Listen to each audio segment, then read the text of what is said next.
Hey, good afternoon. Is my mic on? Can you hear? Okay, cool.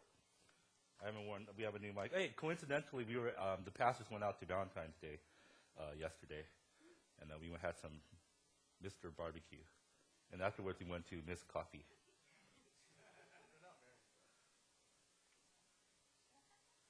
Thank you, Jane. But while we were paying for our meal, we wanted to make sure that we left a decent tip, because, when you're pastors and stuff, you can't leave a bad tip. That's horrible. Not that they know that we're pastors, because we were well-behaved and there was no alcohol present. But Pastor Sam did slip one of our business cards into the little pay thingamajigger. So I thought that was really cool. And we had to make sure that it was a sizable tip. So if you're here today, are you here? Dang, it didn't work. But maybe next time. So I appreciate that. Yeah, next service. So Valentine's Day, happy day for some people, not so happy day for others. If you're married, maybe a happy day, depending on how you are. Okay. Or maybe a sad day, I don't know, but wherever you guys are at. But we're going through Ephesians. And Ephesians, in the Bible, is a redemption story. It's a story of God redeeming mankind from a fallen state in Genesis all the way to Revelation, where God's going to create a new heavens and a new earth. And we go from something that was great and then it got messed up because of man and sin, and then God redeems it to what it was supposed to be, which is pretty awesome. And a lot of people are into plans. It's funny because I was in my small group on Friday. Small group started, and it was just a rousing 2.5 hours. Some of you guys, I heard, met till midnight. You party animals, you. And we were sitting there, and we just started talking about plans. And one of our people quoted something about having a plan. And someone else in the congregation had quoted that same quote. I was like, wow, do you guys talk to each other? But there is a plan in the Bible. And it's a plan of God's redemption. And it's not a plan that we talk about as often as we should. But it's there that everything that we do, our identities and our settings are all in the grander setting and narrative of God's plan, which is to redeem mankind, which is pretty awesome. He does it through Jesus Christ. And redemption stories and redemption narratives are some of the oldest stories done in Hollywood. We read about it all the time. You hear about it in people's testimonies and things like that, which I think is pretty awesome. And I'm going to talk about one today. And before I do that, again, I just want to welcome, if you're a non-believer, if you're searching, you're not really saying that you're a believer. You can't really say that you're a Christian yet, but you kind of have this kind of wait-and-see mentality. We're glad that you're here. We really are. I love non-Christians, because non-Christians are great. They're realistic, and I like the realistic aspect of that. And in fact, I'm going to talk about a very prominent non-believer today that you may or may not have heard about, and which has probably affected a lot of my thinking just in the last couple of weeks. They made a movie out of this book. I don't know if you heard of this book called Wild. Have you heard that? You guys read books? Okay, I read the first chapter because I just got it this past week. And it's about this woman named Cheryl Strayed. And they made a movie about it with Reese Witherspoon. And it took me a long time to actually go watch that movie, because I'm not a big fan of Reese Witherspoon. I'm sorry if you are. I just couldn't get past Legally Blonde. I just couldn't do it. But I was like, I'm going to make myself go. And I was like, it was a fantastic movie. I loved it. I saw it in the theaters and in other ways again. And because it just profoundly affected me. Any type of movie where you're going on a journey, walking somewhere or traveling somewhere, is something that always connects to me. It's one of the things I talk about most when I see my counselor, my psychologist, on Mondays. And I talk to him because one of the biggest issues that I have as a person is identity, right? Who am I? And I suffer a lot of identity disturbances that I go through a lot, and it affects how I pastor, it affects how I am as a husband, it affects how I am as a teacher.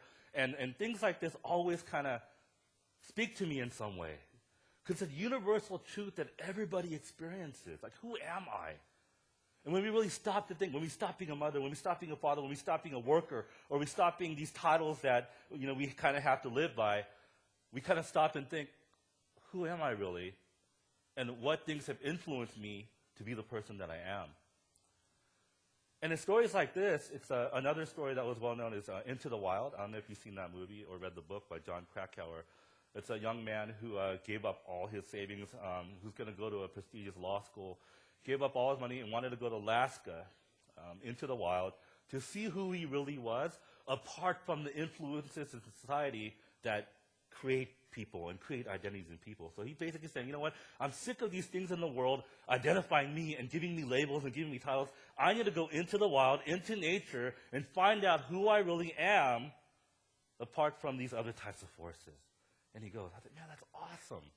Love that story. Beautiful movie, beautiful book. And there's another movie called Tracks. I hadn't seen that one yet. About a girl that was in her 20s who walked across the Australian desert in a journey of discovery. And another movie coming out with Robert Redford called A Walk in the Woods, based on a book, A Walk in the Woods, where this man walks 800 miles. He tries to walk 800 miles of the Appalachian Trail, and then finding more about himself. He was an American that went to England and lived in England for a long time and came back to America. He's like, who am I? And he wanted to fall in love with America again, so he tried to go on this trail. So there's a lot of this, I need to go on a journey kind of thing in order to find myself. See, in my generation, we wanted to find ourselves in Europe. That was the thing. We would always tell ourselves in high school, we need to go to Europe because that's where we are. We need to find ourselves in Europe. I didn't get to go, so I still haven't found myself yet. Okay, I'm hoping to someday before I die. But that idea of identity is so important. And identity, many times, it is tied in with redemption, right? And that's what she finds. I actually almost emailed her, which is kind of interesting. And I said, you know what? Some of the truth that you've discovered through a lot of tough things that she's gone through in her life. She lost her mother when she was 26 years old. Her mother died and passed away of lung cancer at 45. And this is a woman that was loved by her mother more than any mother that I've seen. And she describes it well. She's a fantastic writer. I highly recommend the book. Highly recommend the movie. Read the book, read the movie. Not read the movie, watch the movie. Do what you can. And it's pretty awesome. And then after she had lost her mother, the biggest love of her life, she wrote an essay called The Love of My Life. And it's not talking about her husband. She was married at the time. It's talking about her mother. That's the greatest love that she had ever known. And when she had lost that, she spiraled down. And she says in her own words that she had lost her identity. And she had gone into promiscuity, a lot of promiscuity, which is graphically illustrated in the movie. It's not a movie for kids, right? And she went down that road, and also heroin use and drug use and all that kind of stuff. And at some point, she had to kind of stop herself and say, you know what, I need to walk this off. I need to walk this off and really find out who I am or rediscover who I am by walking the Pacific Crest Trail, which is a 2,650-mile trail going from Mexico, or the border of Mexico, all the way to Canada. And she walked 1,100 miles of that, which is pretty crazy. And at the end of it, she had discovered and rediscovered who she really was.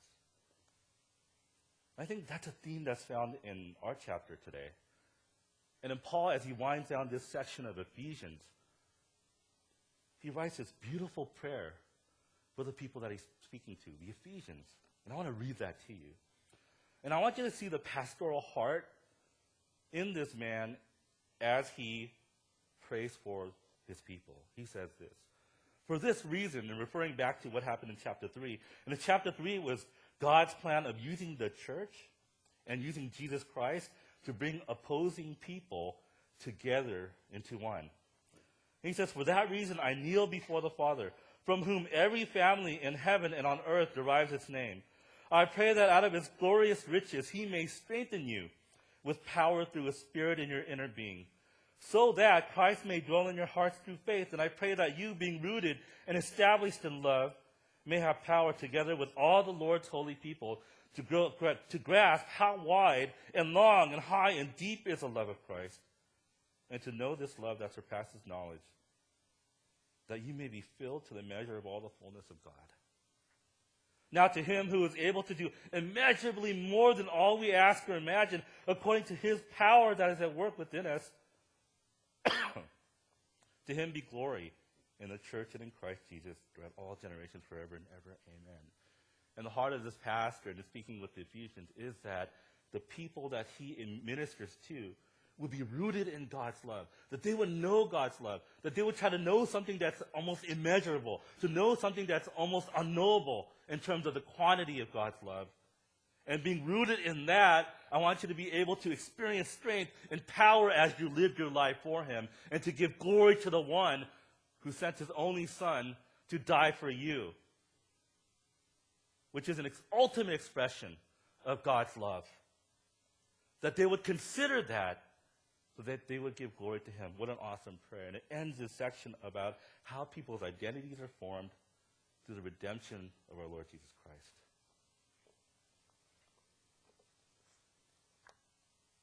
And I think about this. How did God bring people together? People that are so different, Jews and Gentiles. Where at some point, Paul will say, there's no longer a male-female anymore. There's no longer Jew and Greek, and there's no longer these categories that separate us and define us differently. That doesn't create a unity, but it creates disunity. How does God do that? And I look at the world today, and I like to think of myself as a student of the world. Why? Because as a Christian, I can't stand being in my little Christian cave with other people that think just like me, and I can't interact with the world around me. I look at the scriptures and I read it, and I find so much truth in the scriptures that I hear people who don't believe in God, that people don't even believe in the existence of God, yet they're uttering the same truths that I find in scriptures, but they just can't trace it back to the one who created them, which I think is fascinating. Because they don't know that they're made in the image of God. They don't acknowledge it, right? And the things that they say, and the things that come out of their mouths, and the ideas that they say are so much like what God has taught us, but they just can't acknowledge Him. And I look for those things all the time, and I found it within this book. She says this. She's a total feminist. I don't know. None of you guys are like a total feminist. In the movie, there's a scene where she says, "I am a feminist," and she is proud of it. I don't know if you read feminist literature. I used to read feminist literature a lot when I was in college, where I couldn't go to sleep. I would read it and it knocked me out right away. Mary Wollstonecraft, all that kind of stuff. But she's a feminist. And I was like, why would I want to read this book? I'm not even feminine, right? Don't you dare, right? But why would I want to read this book about a girl who had never gone backpacking before, putting on this pack that she called Monster, and walking on this trail, but somehow it just called out to me where I had to go watch this movie, and I had to read her book. And she said this in one of her interviews. She said, half of the people that she receives fan mail from are men. And how does this woman do that? How did she get half of her fan mail comes from men, where men have literally said, I read your book, and that was me. What man would look at a woman and say, that woman is me, right? But for some reason, these men are able to do that. And guess what? I'm one of those men that did that. I was reading this book, I was like, that's me. Why? Because this is a woman who's suffered. And because of suffering, she's lost her identity in some way. And she's looking for that identity. And she says, and let me read this to you. Well, this other article about her, Strayed, that's her name, attributes this reaction, the reaction of people just being drawn to what she's saying, attributes this reaction to having captured in the wild something shared and profound, not just meaning from my own life, but also universal meaning. In other words, like the masculine nature writers she rejects, Strayed lays claim to universal truth. The distinction is that old familiar one. They assert the facts of the outer world, she of the inner one.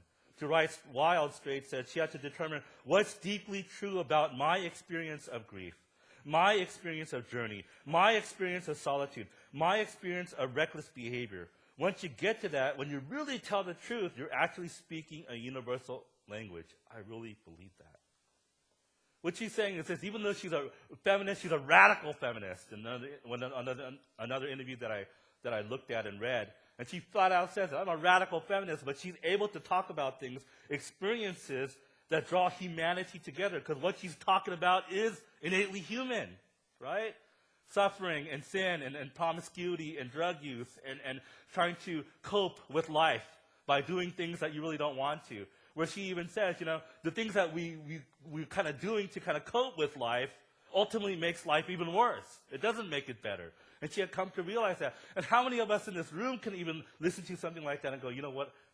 That's me to some extent. I've tried to self-medicate. I've tried to find redemption within myself instead of outside of myself. I tried to save myself through certain things, and I just couldn't find it. But I think if you look at it from a Christian perspective, that universal truth is Christ. if we really know him and we understand him and what he's done, doesn't he speak to the experiences that we have in our lives? Doesn't the gospel speak to myself where I have difficulties with knowing who I am or knowing where I'm going? Or sometimes I wake up in the morning and I wake up with this tremor. I tremble in the morning. Just, oh my gosh, I have all these things I have to do during the day, and getting lost in all the things and the responsibilities because I have all these labels placed on me. I'm a teacher. I'm a father. I'm a husband. I'm a pastor. But then sometimes we neglect the last question. Well, who am I? Right? But Jesus does that. Jesus speaks meaning into our lives. That can be at Disneyland, waiting to watch the world of color, and my son is running around crazy.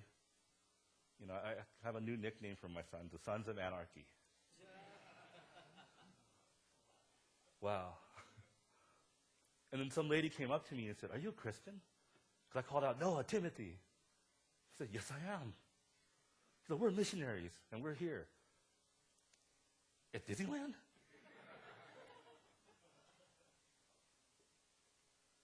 That I can share a connection with a woman who's not even my nationality, not even my gender, and say that we're both believers, we're both Christians because we bear the name of Christ.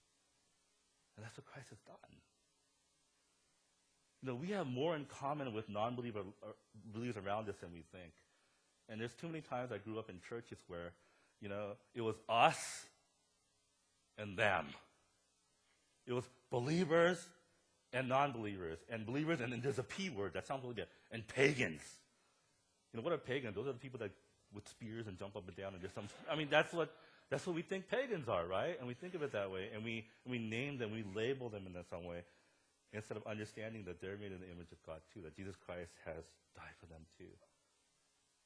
But as people who know, who have been redeemed by God, how do we bring the truth of Jesus Christ into the fabric of their lives that they live every single day? The worries, the trials, the tribulation, the suffering, because suffering is something, whether you're a believer or not, that we all have in common. And Jesus speaks to that. And I think that's what he's doing. He's talking about the church being the minister of redemption, right? And reconciliation. That believers, once they've been redeemed and understand that we become ministers of reconciliation too. And that's who we are. And I find an identity in that. And there's something strangely familiar to that, even though it seemed really unfamiliar before. That this is really who I am. Why is it that sometimes we feel so alive when we're sacrificing and not just receiving? Why is it that we feel so alive going on a mission field, right? Going to the mission trip or a mission field where I'm just out there, I'm not in the comforts of my home, and I'm serving and I'm giving, and yet I feel so alive, more alive than the comforts of my own home. Why is that? Because I think you're becoming in tune with who you really are and what God has called you to be, and what God has so expensively shown you through the sacrifice and love of himself to you through Jesus Christ. That gives you an identity. That's who we are.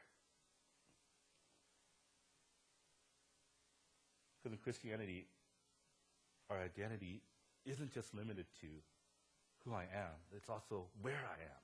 Right? So far, many times in Ephesians that Paul's talking about, you know, Jesus is in the heavenly realms. It's in a realm that transcends the realm of this earth, right? Because this earth is going to be redeemed anyway. But how much of our identity is really in heaven, where we really long to be? Because everybody says they're going to go to heaven. Non-believer, believer, they all say we're going to heaven. I just lost my husband. He's in a better place. They don't believe in God, but they always believe it's a better place. It's your soul calling out to you. That's where you need to be. That's where you want to be. Paul doesn't just stop there. He talks a lot about love. Now, I was studying this, and I was like, you know, Ephesians is about identity formation, and it's about unity. It's about where we're going. It's about who we are, and once we find out who we are, what does that look like? And that's going to start in chapter 4. But what does love have to do with it? I felt like Tina Turner, you know?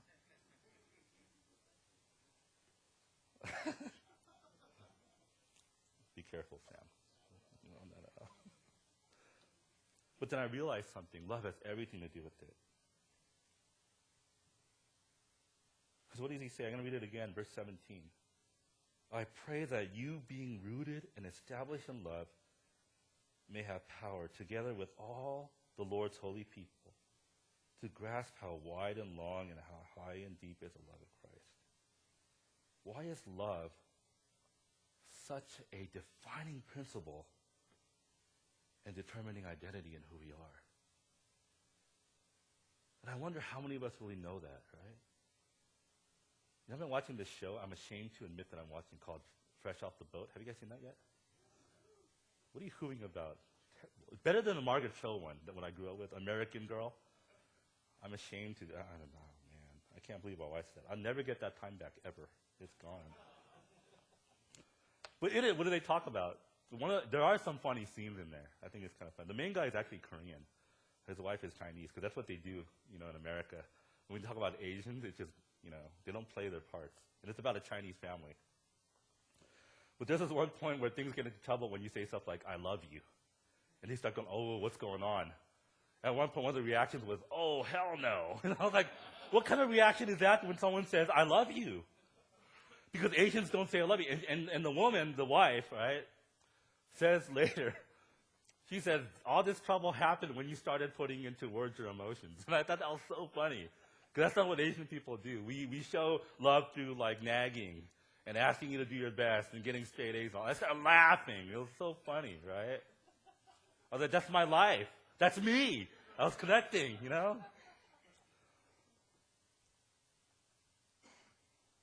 But some of us have grown up in backgrounds like that we're not even sure how love has really defined us, defined who we are. I was talking to my psychologist about this. One of the things I talk about most is because the way that I was raised is not the way that I want to raise my children. It's not. I don't think throwing kids into a swimming pool to see if they swim is the best way to teach that. It's the cheapest way to teach it, not the best way to teach that. For some kids, they respond to that, and then they'll win a gold medal in the Olympic Games someday. Other kids will be traumatized forever, and you wonder why they don't want to take a bath. Right? You wonder why they don't want to take a shower, because you traumatized them. And one thing that I really struggle with is this. I don't want and I talk to him about it. I don't want my kids to be pansies. I really don't. I want Noah to be a pansy. I want Timothy to be, and they're not, actually. Timothy, this guy, he's aggressive. Sons of Anarchy. I'm not messing around. He's very aggressive. And I kind of like that. One time I got this teddy bear, and he started hitting it. I was like, no, put some force into it. Slap it like a girl. And Sarah wasn't around. I was like, yes, high five. I was like, that wasn't very manly. But that was okay. And I worry about that. But I also worry about the fact that I don't want them to be so not pansy-ish that they can't have compassion for people. So I want I want a Rambo-looking guy, but with the compassion of, I don't know. Jesus, that's good. And how do you do that? Because there's times I'm super overprotective. I'm super controlling. And I think, I am God. You are my children. I was like, that's who God is like, right? And you will be controlled. I was joking with my Caucasian coworkers. I've already chosen my son's career path, And they laughed at me like, haha. And I was like, I'm not laughing. I've chosen it. Just like we were chosen, The one thing I talk about is this. When Noah falls or gets hurt or something like that, and you're more sensitive with your first son when they fall and stuff like that. And you're like, oh my gosh. The second son falls, you're like, whatever, it's okay, because the first son's still alive. So this one must be okay, right? And we do that. But there's times it's like, when he falls, I want to go and rush, and I want to give him a hug and say, it's okay, Rambo. It's okay. It's okay to get hurt. And but at the same time, is he going to come up to me and go, Dad, I want to be a cheerleader someday? And I was like, oh my gosh, that's not what I want to hear. There's two things he will not do, ballet and cheerleading. He will not. I will disown him. No son of mine will do that. You can't be a son of anarchy and do ballet. You just can't do it. So I was talking to my counselor about this. It was well worth the $150 I pay, or Anthem Blue Cross pays. To be there, and I'm talking to him, he said, well, you have to think about this. He's like, my worry is I don't want to be a pansy, but at the same time, I don't want to emotionally damage my kids. And he said this, well, what do you do when he falls down? I rush to him, and sometimes I go, get up. Life is hard. Deal with it. Right? He said, that's not really emotionally healthy. And I was like, why not? Look at me. And I was like, dang, I can't say that. I'm sitting in a psychologist's office. That's not the best thing to say. He said, this is what you need to do. Next time he falls or some bully comes and hits him in the face or something like that, let him come to you. And I was like, I don't like where this is going. I push the Kleenex away. And he says, you hold him and you say, that hurt, didn't it? And you acknowledge the pain that he feels. I was like, oh my gosh. And then you tell him, it's okay, go back to what you're doing. I was like, why would I do that?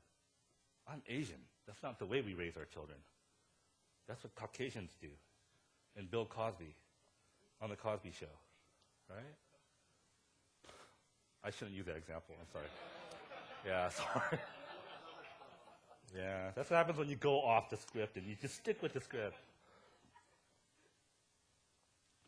But then I told him, but won't he become a wussy by doing that? He's like, no. He's going to get more strength. I was like, how is that? Because he knows that you love him, and that when he's hurting, that he can come to you and acknowledge that, and that he won't be afraid to go back to what he's doing. Those are the most emotionally healthy kids that you can have. And I was like, that's interesting. Does God do that with us? I wonder. Because I think that's what Paul's saying. He's like, I want you to be deeply rooted in love, a sacrificial love that comes from God. And that somehow that would define you. And that you would get power from that and strength from that. That was really interesting. And I still didn't get it until I watched this video. YouTube has everything. Right? So I'm going to put this video on right now. It's actually by this author. And she's talking about the love that she had for her mother and how that gives her strength. Right? And it helps her to become the person that she wanted to be. So I want you to watch this. Come on, that was a really good introduction, man. That little triangle button right there, it said play, it's cool.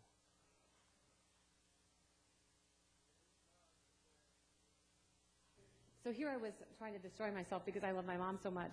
But what saved me is how much she loved me. Because I couldn't forget that. I could not forget in the midst of my darkest hour how much my mother loved me. She used to, with my brother and sister and I, when we were growing up, she used to play this game that I just did with my own kids this morning. And she would say, do I love you this much? And we'd say, no. Do I love you this much? And we'd say, no. This much, no. On and on and on, until she was reaching as wide as she could reach. And the answer was always no. The answer was always that the amount that she loved us was not containable. It was not within reach. And I'm hoping that all of you in this room have been loved like that. Because once you are loved that way, I do think it's always with you. And so ultimately, what I realized in the midst of my most difficult hour, which was really like a difficult couple of, 2 or 3 years, is that love existed in every cell of me. And the greatest honor to my mother would be to live my life as if that were true. And because that was the truest truth, I decided to do that. So I had to figure out how to do that. I couldn't. So what did she say? You ever play that game with your kids? I love you this much. Or actually, you make them do it. How much do you love me? Because we're narcissistic that way. I love you this much, mommy, daddy. It's interesting because why do we play that game with kids, right? We're really telling them, mommy and daddy love you so much, we can't quantify how much we love you. It's playing with the child's conception of the limits and quantifiable aspects of love, right? Can you quantify love in that way?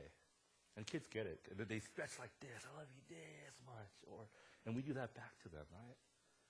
Because we're teaching them our love for you is unending.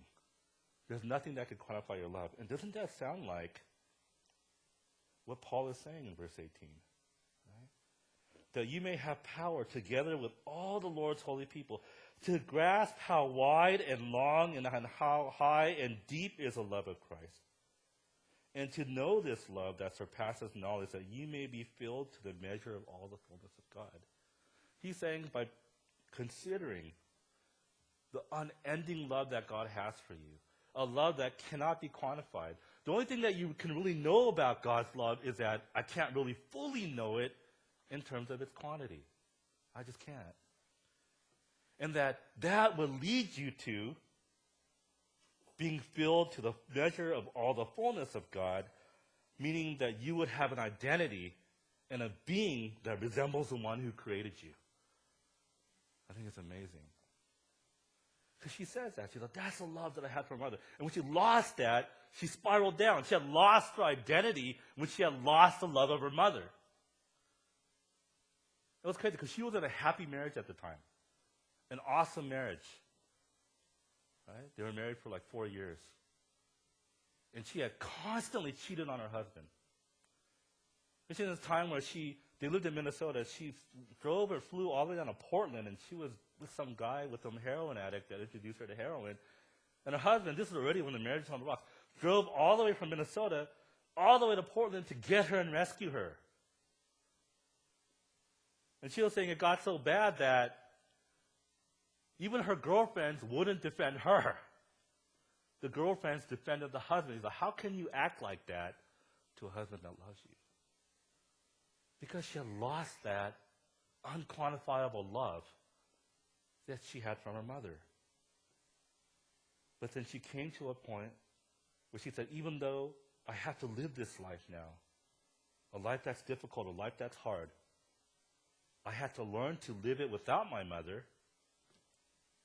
But my mother's love never disappeared. She says, it's in the innermost part of who I am. And in order to honor her, I needed to do something. Now, how does that translate into Christianity? I would consider and I would know the unquantifiable love of God. That even though I'm a sinner, that didn't stop my Father from sending his Son to die for me. Even though I was a wretched sinner, that didn't stop him from sending his Son to die for me. Earlier, Paul made the argument that it's by grace that you have been saved, not of works, lest any man should boast. It is the gift of God. Paul has to say that. Why? Because there's nothing that you could do that can stop God from loving you. That's what he's ultimately saying. And because of that, you find comfort in that. You don't have to worry living your life, maybe I did something that God won't love me anymore. It's not possible because God's saying, I choose to love you apart from you. You have nothing to do with my choice to love you. And understanding that, I want to honor such a person that loves me in that way. I want to give glory to the one who loves me in that way. He says that in verse 20 and 21. Now to him who is able to do immeasurably more than all we ask or imagine, according to his power that is at work with us, to him be glory in the church and in Christ Jesus throughout all generations forever and ever. I want to give glory to the one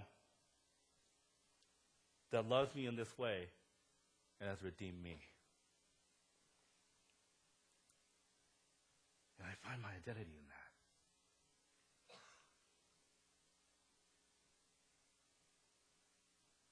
Something we have to understand as Christians, and that comes out of this principle, is that strength doesn't always come from us. Strength comes from an identity in Christ. He used the word power several times up to this point in Ephesians. That there's power in weakness. It's one of these things as a pastor, and I can just talk about how I deal with this, that I find to be incredibly difficult. But it becomes less difficult when I understand who I am in Christ, right? How many times have I spoken to people as a pastor, and I'm always required to show strength in ways that I don't even know. This is what I mean. And this is kind of a sensitive example, but I'm going to give it anyway. Instead of cursing, I'm going to give sensitive examples. So here it is. I was at this pastoral staff meeting, the worst pastoral staff meeting in my career. Worst one. I hate meetings, period. I don't like seeing my doctor for a meeting. You know? You wait an hour for 5 minutes. It doesn't make any sense to me.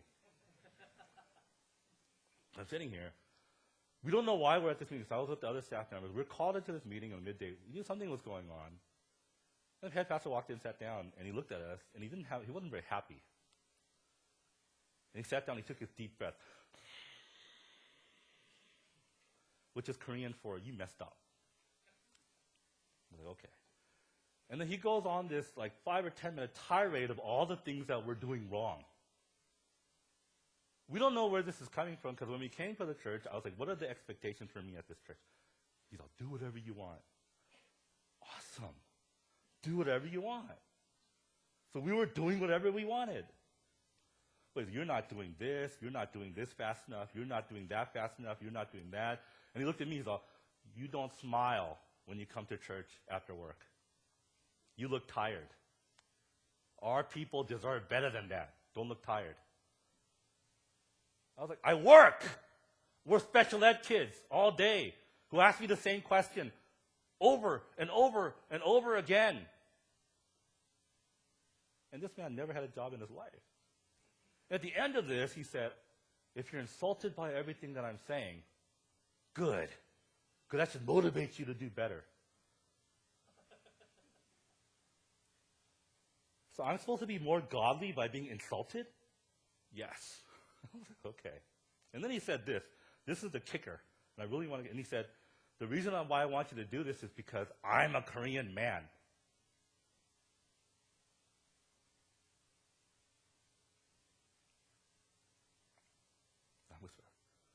But you're a Korean man. You're a Korean man. What he was saying was this. You need to do things the way that I would do it. Don't ever look tired. Right? Do all these things quick. Do all these things. I don't even know what they are, and that's what that was. That was insulting to us. Right? That's not my identity. What does it mean to be a Korean man? We don't even know. My dad was a Korean man. He worked 18 hours a day, 7 days a week. This man who said that he was a Korean man, I don't think he's ever worked a job in his life except for pastoring. That's a Korean man. Who the heck are you? And who are you to put your identity on me? But he'll say, you got to be strong just like I am. You've never had a job before. And there's a big difference when I work for pastors who've worked before and pastors who've never worked before. There's a huge difference, which is one of the reasons why I still work. I refuse to become this type of person. Right? It's insulting. But in his world, it's not. In his context, it's not. Because that's what's expected of him. A pastor cannot show weakness. If we have financial issues, we can't show weakness. We always have to be strong. But the scriptures teach us otherwise. The scriptures teach us that in weakness, it's actual strength. And somebody might be thinking, no, it doesn't. I said, you got to look at Jesus. Because when Jesus came on this earth and he died on the cross, it looked weak. But because of something that looks so weak, we are strong. And we have strength. And if I don't remember that as a pastor, you know, when people come up to me, we have weird conversations with people sometimes. And as pastors, sometimes we think that we can just totally just go up to them and criticize them for no reason. Why is it that so many pastors, we don't always react to that? Why is that? Even though we want to. I'm one of those people, you tell me something, I got something to say too. I'm opinionated. I'm the most opinionated person in this room. I really am. I even have opinions about opinionated people. That's how opinionated I am. Right? I have something to say. But I can't say it. And one of the biggest things I talk about too, it's like, man, there's times I want to say something. It's hard. I mean, it's like when you got to go, right? It just wants to come out. It really does. But I know that strength doesn't come from me opening my mouth and screaming. It doesn't come from me insulting. It doesn't come from me reacting. Strength has to come from the one who loved me and sent his son to die for me. And I need to show strength in weakness. But you don't know how many times I want to say this, because I hear it in movies all the time by tough guys. Don't mistake my kindness for what? For weakness, right? How many times I wanted to say that? Rambo. But I never get to. But when I feel like a wussy, when I feel like an idiot because I didn't say what I needed to say, I have to default back to, well, then Steve, who are you? Right? And there's strength within that weakness. And as we run church and as we live our lives, it's easy to mistake weakness for strength, isn't it? It's easy to mistake, man, I'm not where I wanted to be in life. Man, that's something that, I'm going to hit 43 soon. I'm going to be gone in a few years. 43. I'm sorry, if there's 43-year-olds, I'm sorry, I didn't mean it that way. I'm really sorry. Oh, yeah. But there's times when I hit 40, I said, you know what? I'm not where I wanted to be in life at 40. I was supposed to have 4 kids. I was supposed to live in a 6,000 square foot house. I was supposed to have 0 debt. I don't know how you do that with a 6,000 square foot house, but apparently I was supposed to. And I measured myself to something, and I feel weak because of it. How many times have we felt weak because of a material thing, right? I don't have something material, and I feel weak because of it. It's one of the things I don't want to teach my children. Don't you ever feel bad about yourself because you don't have something that's material? If you really think about that, what are you really doing?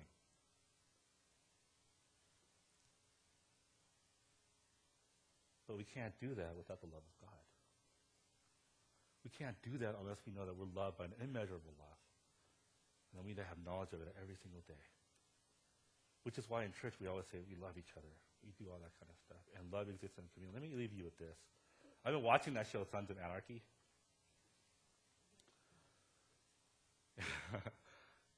And community is strong within that show. It's weird. It's not a biblical community for sure, but they kill people. And when you kill people, you get a patch. And you get this patch that says, Men of Mayhem. Oh, that's awesome. Makes you want to go kill someone.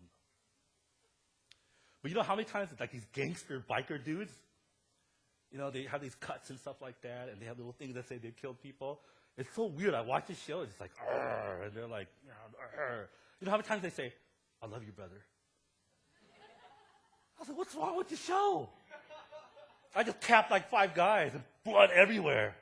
Yeah, and they go together and they hug and I love you, brother. This is weird. Why? Because in the context of a community, love always goes with that. In the context of connections with people, love always goes with that, even in motorcycle gangs. I had a kid come up to me and said, Mr. Oaks, it's my last day at school. I was like, awesome, because he was the worst kid in my class. I just want to let you know that, you know those little miniature baseball bats? I was like, yes. I was carrying them around in my pants the whole time in your class. I was like, when are you leaving? That's awesome. But that's one of those teachable moments that you have to talk to these kids. And I was like, Felix, what's up with all your, this stuff? You're such a smart kid. And I wasn't lying. He's a really bright kid. Mom moved around his elementary school like 10, 11 times. That's crazy. Gets bounced between mom and dad constantly. And he was involved with gangs and stuff too. He draws all this gang stuff. Really good at that. I actually gave him an A for creativity once. I was like, why are you involved with that? And he gave me the stereotypical answer. What do you think he said? Because I belong to something. I'm important in that. And how do you get respect? With this bat. I was like, put the bat away. Even the most hardened child, even the most hardened criminal, the most ordinary person longs to be loved and longs to be a part of something bigger than themselves. And that's why Paul prays so much for his people, that you will know the love of God, that you're part of the family of God that he started this passage with. I kneel before the Father, from whom every family in heaven and on earth derives its name, that you would be part of a community. We talked about that on Friday night. Someone said community. I was like, da-da. And I wanted to say more, and then Kevin said, we got to go.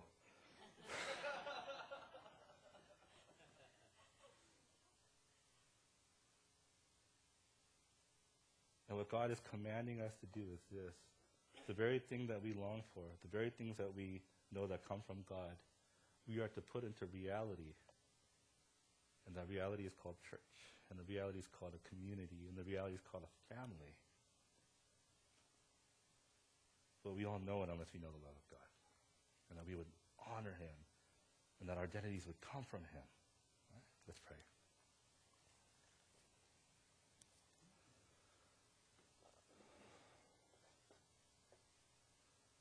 I'm just going to ask you a simple question this afternoon. Do you know that you're loved by a love that is unquantifiable, that's immeasurable?